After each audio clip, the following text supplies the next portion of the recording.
इस वीडियो में हम आपको शिमला और उसके आसपास की अपनी 8 रात और 9 दिन की यात्रा के बारे में बताएंगे। और हाँ, यह कुछ हद तक ऑफ बीट है। सच कहे तो हम कमर्शियल हिल स्टेशनों में कम समय बिताना पसंद करते हैं। हम मुख्य हिल स्टेशन के आसपास के ऑफ बीट स्थानों को देखना ज्यादा पसंद करते हैं, यातायात की भाग दौड़ से दूर, प्रकृति के बीच।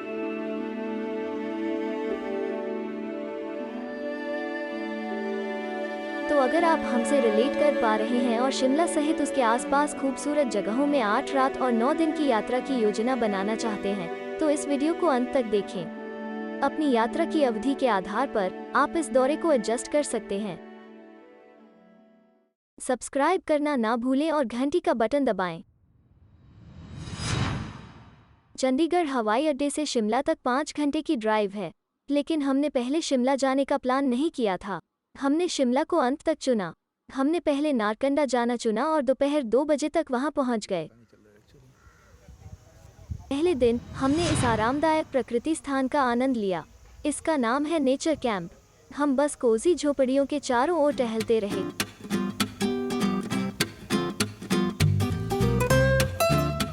और पीछे एक छोटे से ट्रैक पर निकल गए जो हमें इस जल स्रोत तक ले गया।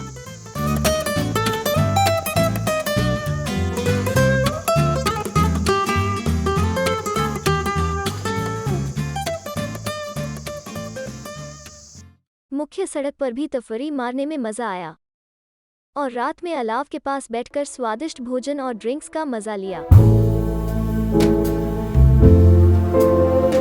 हाँ, एप्पल वाइन जरूर ट्राई करें।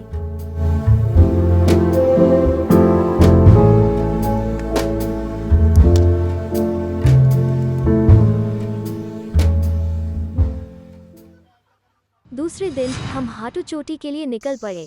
आपको अधिमानतः एक पूरा दिन हाटू चोटी के लिए रखना चाहिए और एक मिनी ट्रैक करने का प्रयास करना चाहिए जिसमें 3 घंटे लगते हैं। ऊंचे देवदार के पेड़ों के बीच यह एक अच्छी लंबी पैदल यात्रा का रास्ता है। आराम से टहलें और तस्वीरें लें। इस रास्ते से गुजरते हुए आपको कई बाइकर भी मिल जाएंगे।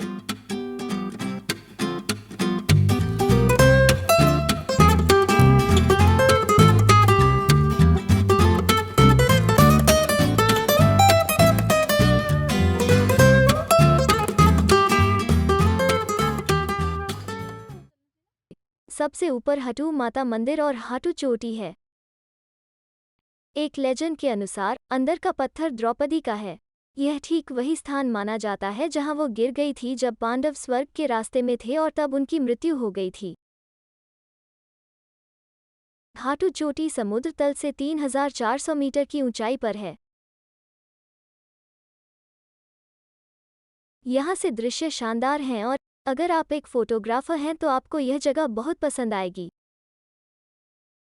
एक आकर्षक सूर्यास्त का अनुभव कर सकते हैं। यहाँ से लुभावने नज़ारों को कैद करने के लिए अपने कैमरा एक्सेसरीज को साथ ले जाएं।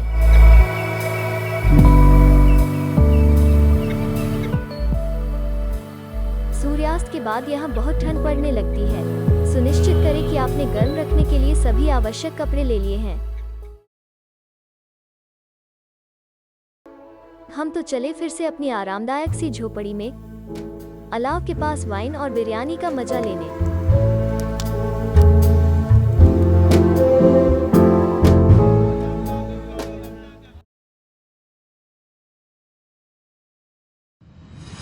तीसरा दिन हम नारकंडा के पास 2 और स्थान एक्सप्लोर करने के लिए निकल पड़े, स्टोक्स फार्म और तानी जुब्बर झील।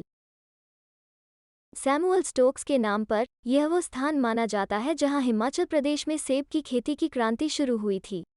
श्री स्टोक्स द्वारा सेब की खेती का एक छोटा सा प्रयोग सफल रहा और आज हिमाचल प्रदेश भारत में सेब का प्रमुख निर्यातक है। यह नारकंडा से 20 किलोमीटर दूर स्थित है और हिमाचल प्रदेश का सबसे पुराना सेब का बाग है। स्टोक्स फार्म के नज़ारे अद्भुत हैं। सर्द हवाओं और खामोश माहौल के बीच आप ऐसा महसूस करते हैं कि आप किसी खूबसूरत कंट्री साइड में हैं।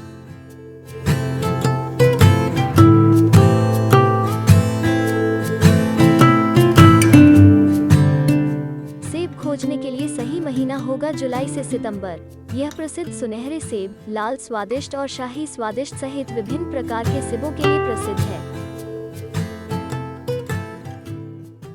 स्टोक्स फार्म से लौटते समय आप तानी जुब्बर झील के दर्शन कर सकते हैं। यह ऊंचे देवदार के पेड़ों और सेब के बागों के बीच में एक सुंदर अंडाकार आकार की झील है। नाग देवता मंदिर या सांपों के देवता यहाँ बहुत प्रसिद्ध हैं। यह मंदिर स्थानीय लोगों के साथ साथ आसपास के क्षेत्रों के लोगों द्वारा बहुत पूजनीय है। तानी जुब्बर झील में प्रतिवर्ष तानी जुब्बर का रंगारंग मेला मनाया जाता है। चौथा दिन और हम नारकंडा से अपने दूसरे गंतव्य कुफरी की ओर बढ़ते हैं। हिल स्टेशन कुफरी शिमला से सिर्फ 16 किलोमीटर की दूरी पर 2633 मीटर की ऊंचाई पर है, जो अपने ट्रैकिंग और लंबी पैदल यात्रा ट्रेल्स के लिए प्रसिद्ध है। यह शहर आधिकारिक तौर पर 1819 में अंग्रेजों द्वारा खोजा गया था और हिमालय के उच्च ऊंचाई और मनोरम दृश्यों के कारण एक लोकप्रिय पहाड़ी शहर बन गया।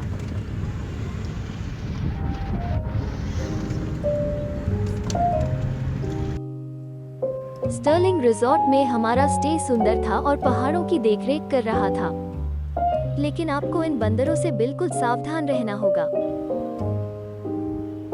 वे चारों ओर हैं और चुपचाप आपके कमरे में घुस जाते हैं, खासकर यदि आपके पास खाने का सामान है। दोपहर में हम बद्रीनाथ और केदारनाथ पर्वत श्रृंखलाओं के लुभावने दृश्यों के लिए कुफरी से महासू चोटी के रूप में जाने जाने वाले क्षेत्र की सबसे ऊंची चोटी तक पहुंचने के लिए चढ़ते हैं। क्षेत्र का पता लगाने का सबसे अच्छा तरीका देवदार के घने जंगल के बीच से ट्रैक करना है। पर्यटक शीर्ष पर पहुंचने के लिए घुड़सवारी भी कर सकते हैं। ऊपर से सूर्यास्त का नज़ारा देखने में अच्छा लगता है।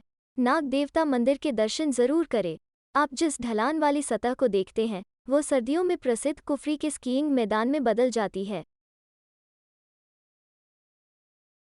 हम निश्चित रूप से एक अनुभव साझा करना पसंद करेंगे। यहाँ आपको रोडो वाइन मिलती है। यह सबसे अच्छी वाइन है। इसे रोडेंड्रोन फूल से बनाया जाता है, जिसे बुरांश भी कहा जाता है।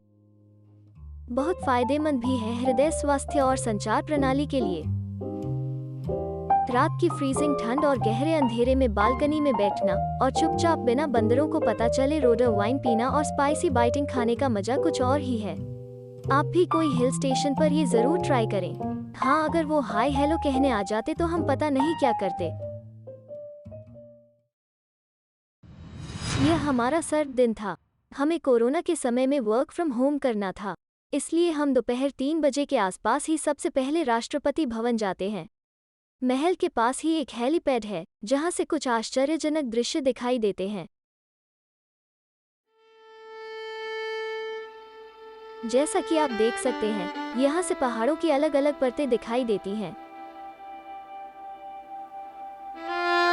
The retreat building Himachal Pradesh राज्य के छराबरा में भारत के राष्ट्रपति का आधिकारिक रिट्रीट निवास है।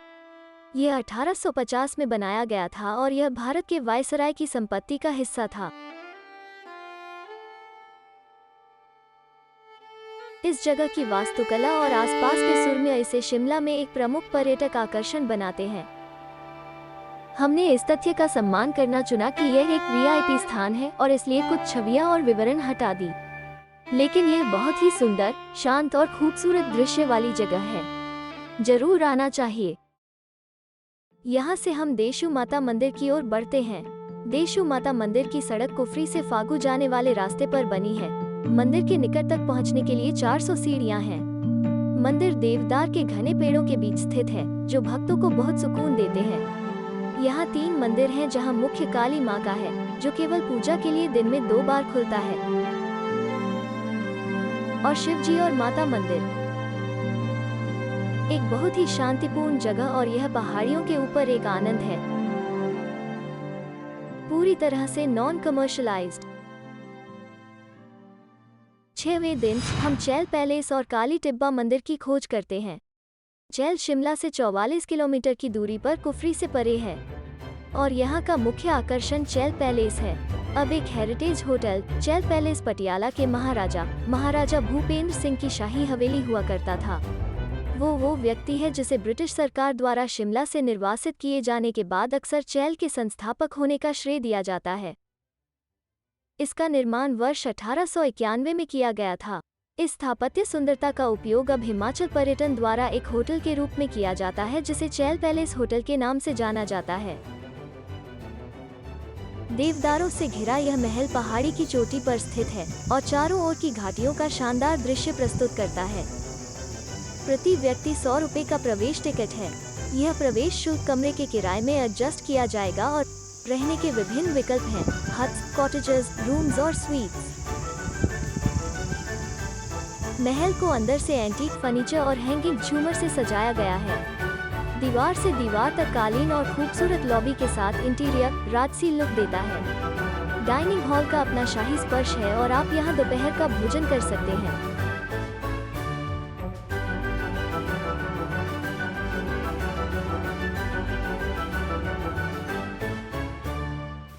बाहर एक बड़ा लॉन है। इस संपत्ति के लॉन में हिमाचल पर्यटन का एक रेस्टोरेंट है। चैल महल से हम काली टिब्बा मंदिर जाते हैं। सूर्यास्त के दृश्य के साथ अपने दिन का अंत करने के लिए बिल्कुल शांत, दर्शनीय, फूलदार और सुंदर जगह। और यह पहली बार है जब हमने इतने बड़े फूल देखे हैं। निश्चित रूप से वे ऐसे मौसम में ही खिल सकते हैं।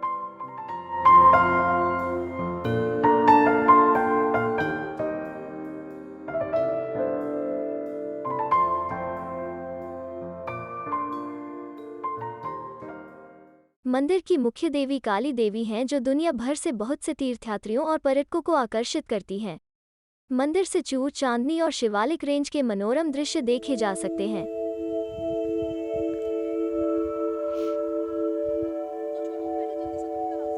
हमने पिछले 2 दिन शिमला के लिए रखे थे, लेकिन यहाँ आता है एक ट्विस्ट। हमने एक दिन पहाड़ों की तलहटी में एक ब्यूटीफुल वाटर स्ट्रीम के पास कैंप में और फिर अगले दिन शिमला में बिताया। जगह जानने के लिए देखें पार्ट 2।